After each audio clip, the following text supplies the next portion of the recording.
Hey guys, this is Anthony Vilhauer again. This is my fourth video in a series here that I've been doing since I started the grad program at Ball State University with CICS, the Center for Information and Communication Sciences. Just started that grad program here in January, and it's the first cohort for their online program. So definitely a very good opportunity there that I have, especially with the two classes that are in this first cohort, the first two courses that we're taking. We've been able to intertwine them together and really create a cohesiveness that is very helpful. We've been delving into technology, we've been delving into consulting, we've been delving now into management. Previously we talked a lot about emotional intelligence and things at a personal level, but now we've been delving into an area of management / leadership. I'm not going to get into a debate about one or the other. I think that they are synonymous. They are two sides to a coin, if you want to use that term, but they are needful because we realize that we do need leaders. We do need managers. I know that's sometimes a dirty word for people. We really do, and good ones, great ones, make life better, no matter if they're leading in a business setting or in our career or in some other type of setting that we're in. So one of the first things that I wanted to discuss, and it's something that I brought up in a recent interview when they asked me quite a number of questions throughout a 3-hour period.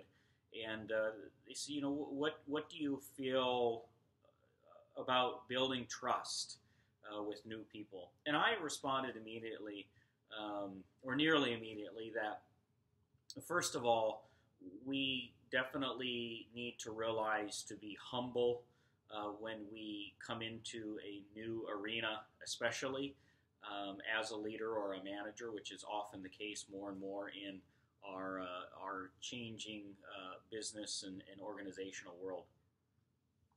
And the first thing to do is to make sure that you start to get to know people in a really genuine way. You're not going to remember everybody's name the first day off necessarily, or know everything about them in the first month, but there's a genuineness that I believe that has to come across.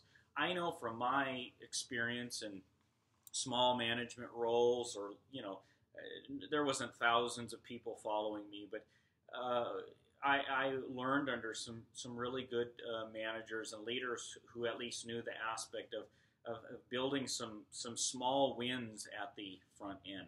And I think that's very important as we build trust.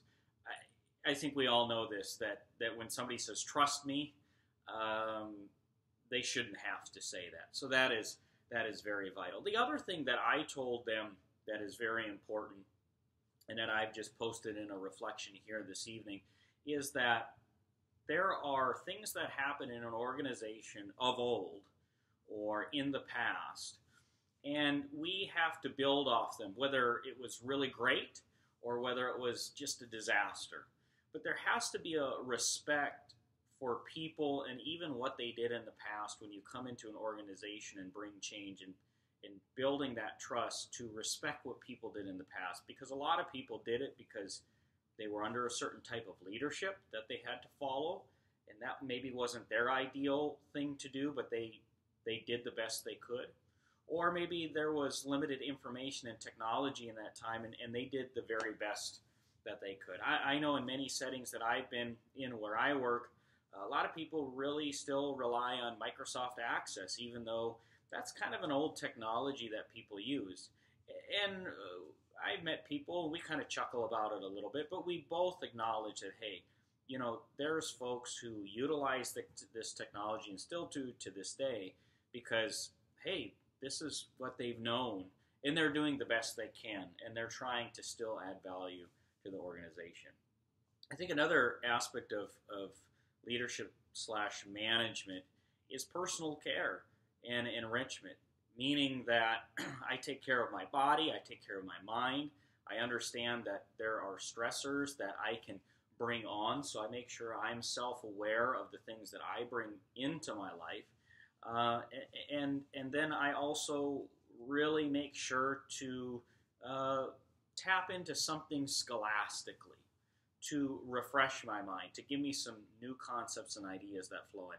I've seen some of the most powerful preachers that are in the world today, and they were very popular.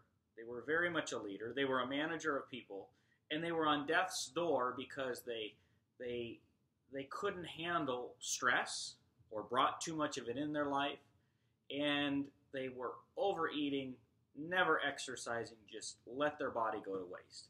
Now, this is more than packing on 10 pounds or 25 pounds and getting a little agitated at a bad day.